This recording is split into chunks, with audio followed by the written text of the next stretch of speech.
morning, I'm Jake Sherman. I'm Anthony Adragna. And welcome to the Daily Punch, brought to you by Punchbowl News. It is Tuesday, June 23rd, 2026. Let's get into the mix. Here are your Washington headlines of the day. Number one, can Thune win the big Trump meeting? Number two, the House is back and it's primary night. And number three, the winds are shifting on Pentagon funding. Anthony, welcome to a draft day edition of the Daily Punch. NBA draft is tonight. Wizards with the number one pick after signing Trae Young to a 4-year, $212 million extension.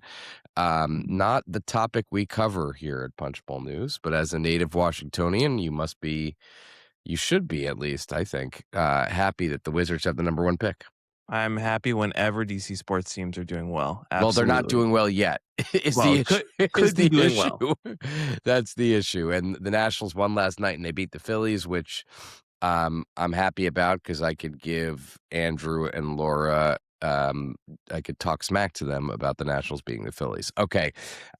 We are all in at Punchbowl News on Donald Trump coming to the Capitol tomorrow.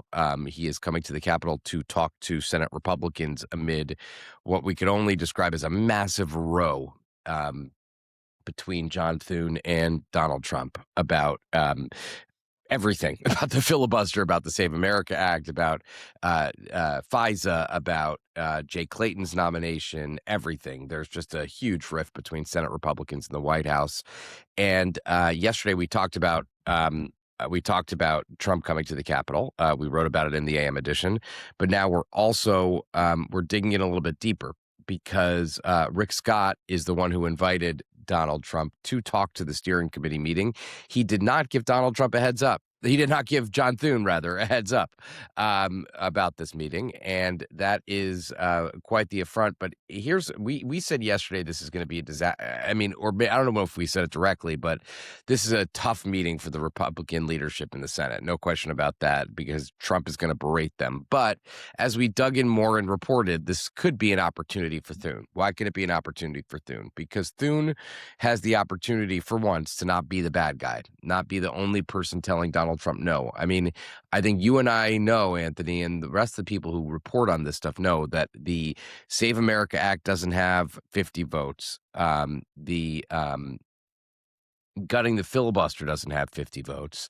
And it might be helpful to have more than John Thune telling the president that. What do you think? I think that is all potentially possible. It's really impossible to game out how a meeting like this could go. Certainly the possibility of having a bunch of other Republicans say, look, the math doesn't math here, sounds like it could be a good thing. But keep in mind, the president's also exposed to a host of online people all telling him his position on Save America is great. So I don't know. He's not one that's tended to listen to Congress, but certainly no question having a room full of Republican senators backing up the majority leader may be helpful, if nothing else, to sort of back up and shore up Leader Thune's standing in the president's eyes among his Republican colleagues. No question. Yeah, and you never know how Republicans are going to act in Donald Trump's presence. But as you see, more and more, the president seems to be an anchor on or an anvil, I guess is the better way to say it, on Republicans' hopes of keeping the Senate, right? I mean, with 30-something% approval rating, those are not great numbers, and there are people who want to give themselves some space from Donald Trump, and I just want to say this briefly. Mike Lee and others on the online right, let's call them, have been saying, the Save America Act got 50 votes already in the Senate, and it should be able to get that again. The Save America Act did not get 50 votes in the Senate. The SAVE Act, which is a much different bill, got 50 votes in the Senate. The Save America Act is a bigger, more expansive piece of legislation which puts strict restrictions on mail-in balloting. It has stuff about biological boys playing in girl sports in school. And I'm not saying those are would prevent it from getting 50, but those might prevent it from getting 50. Those There are a lot of Republicans. I mean, we've talked to a lot of Republicans. Just for example, James Langford of Oklahoma says he has a big problem with some mail-in balloting restrictions. He said Oklahoma does a great job on mail-in balloting and it's super safe and super secure, and he would be hesitant to put further restrictions on that just because his state does it well. So I don't know, Anthony. I think this is gonna be a big moment tomorrow. You have any final thoughts? I just think there are a lot of Republicans that are frustrated that we're talking about this and not the big Uh, bipartisan housing win, for example. And yeah, it's going to be a potentially explosive but completely unpredictable meeting. And anybody who tells you they know how it's going to go is lying. Remember, I just wanna say this, you're right, the Senate rather did pass the House's housing bill, not really the House's housing bill, but the House Senate housing bill, yesterday in a big vote, and they would like to start talking about some of those kinds of affordability measures that they're trying to get through instead of being stuck in a 6 or 8 month pit over the Save America Act. Number 2, the House is back on primary day, Anthony. Let's talk about what's going on here. Speaker Mike Johnson's House is coming back for 2 weeks before the July 4th recess. It's not these they're not going to be burning up the record books here, but it is an interesting week for the House. They have 2 spending bills, national security, state, and energy and water. They are going to today, theoretically, we'll see, pass the housing bill.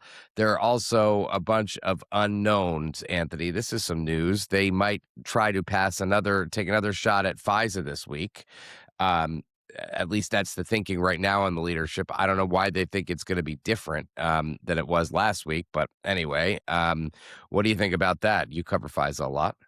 I think nothing has changed. It's not clear what would be different now. If anything, Bill Pulte is reportedly the acting DNI has reportedly carried out a series of firings in his first couple days in that role, which pretty much all Democrats, pretty most Republican, not many Republicans didn't want him to have, and so I'm not sure what if anything would have helped the standing for a FISA reauth at this Yeah, I point. don't get it either. I completely agree, but they feel like they don't want to do nothing. At least that's what the thought is. Republican leaders are also going to be gauging whether they have the votes for the Kids Online Safety Act deal that Brett Guthrie and Frank Pallone cut. That's something that leadership does back, at least in broad concept. Offstage, Johnson hosting another Reconciliation 3.0 meeting Wednesday. Try to decide whether they have the juice to pass that. We'll talk about that in a minute about as it relates to defense. Pete Hegseth, speaking of defense, will be in the Capitol Wednesday to brief the Republican Study Committee in a classified setting. The House Republicans and House Democrats will both hold political meetings this week. Anthony, it is also primary day in New York, Maryland, Utah, and runoffs in South Carolina. A bunch of races in New York, which is basically Hakeem Jeffries versus Zohran Mamdani in the Espaillat seat, the Dan Goldman seat, the 7th district, filling Jerry Nadler's seat. So a lot of races there. We also have some races in Maryland. Adrian Boafo trying to win Steny Hoyer's seat in a very competitive race. David Trone versus April McLean Delaney. Big race there. And in Utah, there are Republicans Celeste Malloy and Blake Moore both have competitors. So a lot going on there. Number 3, Anthony, I'm going to kick it over to you here. The winds have started to shift on the tens of billions of dollars that the Pentagon needs to continue fighting its war and frankly to continue to operate at full strength. What's going on? Basically, what we've started to see, and we've been tracking a punch bowl for the last couple of months, just the slow chip away at the idea that 3.0 is not going to happen. Reconciliation 3.0 is not going to happen in the Senate. We have 4 major Senate Republicans saying not going to happen this year, and so I think the Pentagon and those on Capitol Hill are beginning to at least more publicly push for this backup plan, and that's a supplemental. They made their speaking of Hill appropriators last week, asked for about $80 billion for a supplemental to restock everything used up in Iran and Venezuela.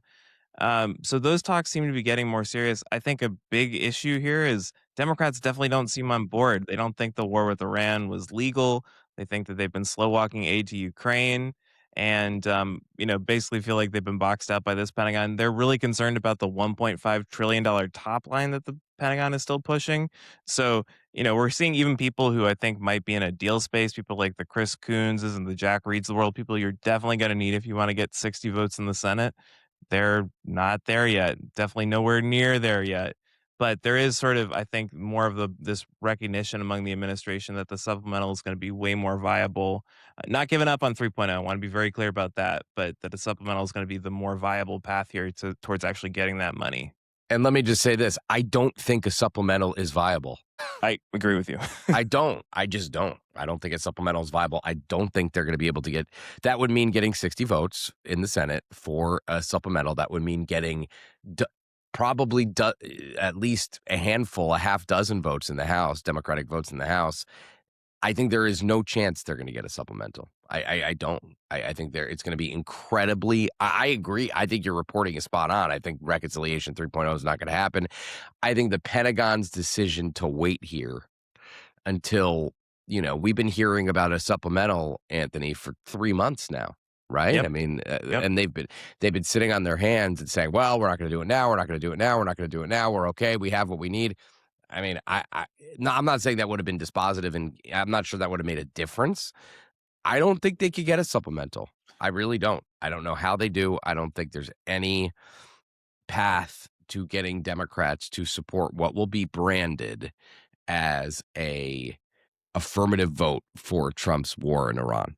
And so then how do you square that circle when the Pentagon says we're gonna run out of money? We're gonna have to start pulling from other accounts by August, essentially. Even if you were to send one up today, I think it would take a while to process, a Yeah. supplemental, even if you could scramble and It's an get those votes. election year, Anthony. Yeah, What Democrat is going to find me? Let's say you're going to need what, 8 or 9 Democrats in the Senate to get this through. I mean, you're going to lose Rand Paul almost certainly. yep. I'm sure there's a chance you lose some more. So let's say you need 8 or 9 Senate Democrats. What 8 or 9 Senate Democrats are going to vote for an a Pentagon supplemental in the 5 months before an election, even if they're not up for reelection? I I don't see it. I just don't see it. All right, everyone. With that, leave us a rating and review. You can subscribe to Punchbowl News at punchbowl.news. Have a great day and stay safe.